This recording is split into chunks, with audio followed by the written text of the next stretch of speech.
Someone insults you, and it ruins your entire week.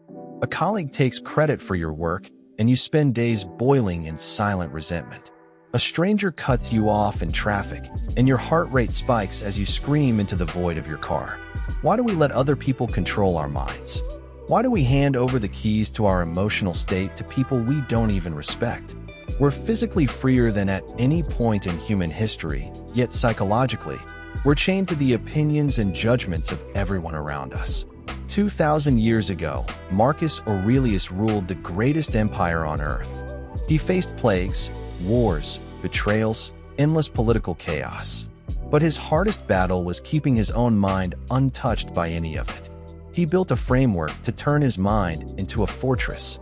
Today, we're breaking down the 10 rules inside that framework, the ones that will train you to stop overthinking, take your power back, and become completely unshakable.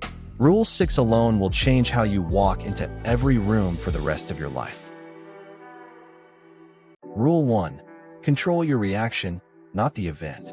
Epictetus wasn't born into wealth. He was born a slave, tortured, left with a permanent limp, and from that, he forged an unbreakable mind. He wrote, "Any person capable of angering you becomes your master. He can anger you only when you permit yourself to be disturbed by him." Watch a sparring match. A novice flinches at every strike, panics, and lets the attacker dictate the whole fight. A master stays still. He doesn't meet force with force, he lets it fly past him. An insult is just a punch thrown at your mind. Flinch, and you take the hit. Stay still, and they lose their balance, not you. Rule 2. Build an inner citadel. Most people wake up, grab their phone, and let emails, bad news, and notifications decide their mood before they've even stood up. They walk into the day with zero armor. The Stoics practiced premeditatio malorum, the premeditation of evils. Marcus Aurelius told himself daily, "Today I shall be meeting with interference, ingratitude, insolence, disloyalty, ill will, and selfishness." Not pessimism, preparation. Expect the world to be fair, and you'll be outraged constantly. Prepare your defenses before the sun rises, and nothing catches you off guard. Build a morning routine of silence. Reinforce the walls of your mind before you let the noise of the world through the gate. Rule 3. The dichotomy of control. This is the bedrock of everything. Divide your life into 2 categories: what's in your power and what isn't. Your opinions, actions, and effort, yours. The economy, the algorithm, and what other people think of you, not yours. Anxiety comes from trying to control the second category. We agonize over what a coworker thinks. We lose sleep over a downer we can't touch. Epictetus taught that fighting for control outside your power is a guaranteed loss. So the next time you feel that tightness in your chest, stop and ask one question. Do I actually control this? If the answer is no, drop it. Every ounce of energy goes to your own actions, nowhere else. But knowing what you control is only half the fight. The other half is what you do with the people who try to take it from you anyway. Rule 4. Value your time over your possessions. Seneca saw the irony. People are frugal in guarding their personal property, but as soon as it comes to squandering time, they are most wasteful of the one thing in which it is right to be stingy. Someone tries to steal money from your account, you fight them. But you hand over hours of your one life to pointless arguments, toxic relationships, and endless scrolling without a second thought. Money comes back. Time doesn't. Stop giving hours to people who don't care about your growth.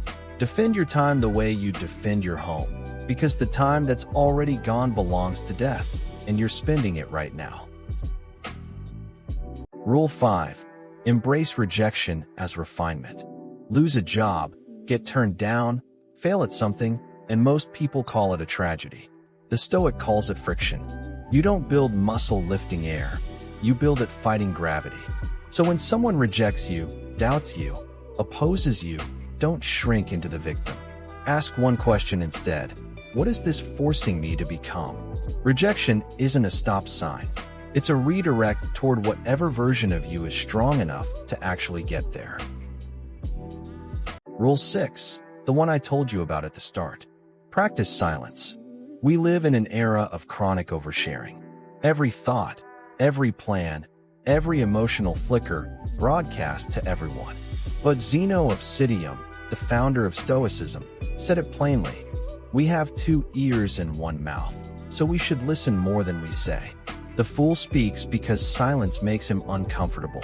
The wise man speaks only when he has something worth saying. Silence keeps your plans secret, your energy intact, and stops you from making promises powered by a feeling that'll be gone by tomorrow.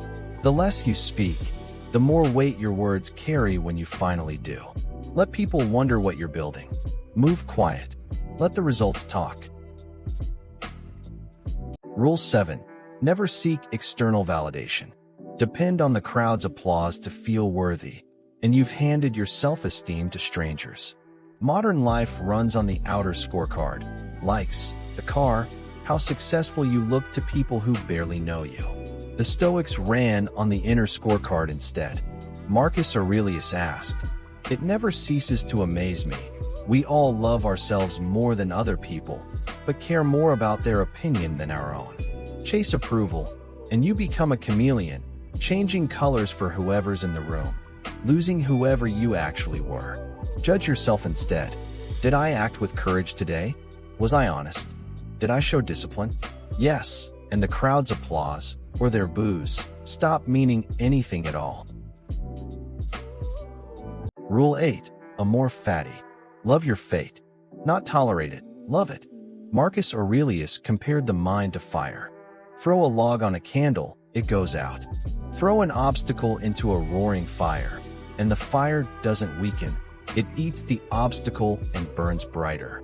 So whatever's hitting you right now, a loss, an illness, a failure, say it straight. This is exactly what was meant to happen. Don't wish for an easier life. Wish to become someone stronger than this one. That's the cheat code. And it's also exactly why Rule 9 works. Because once you stop fighting what happens to you, you can finally see how little of it actually matters. Rule 9. Memento Mori. Remember that you will die. We get furious over a wrong food order. We stew for days over someone cutting in line. We live like we've got 1,000 years left. The Stoics didn't use death to feel morbid. They used it for urgency and clarity. Zoom out far enough into the cosmos, and how briefly you actually exist here, and petty arguments lose their grip on you instantly. Death is the ultimate filter for nonsense.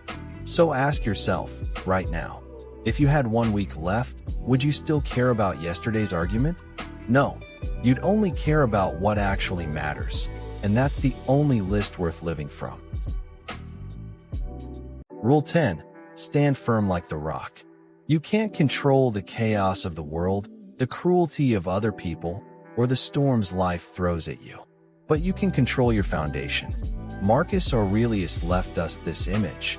Be like the cliff against which the waves continually break, but it stands firm and tames the fury of the water around it. The waves of stress, anger, anxiety, they'll keep coming. Let them crash. Let them break against you. You'll still be standing. So, out of all 10, which one are you actually going to use this week? Not which one sounded the best. Which one are you going to use? Tell me in the comments. Subscribe if you want the next 10. Now go build your fortress.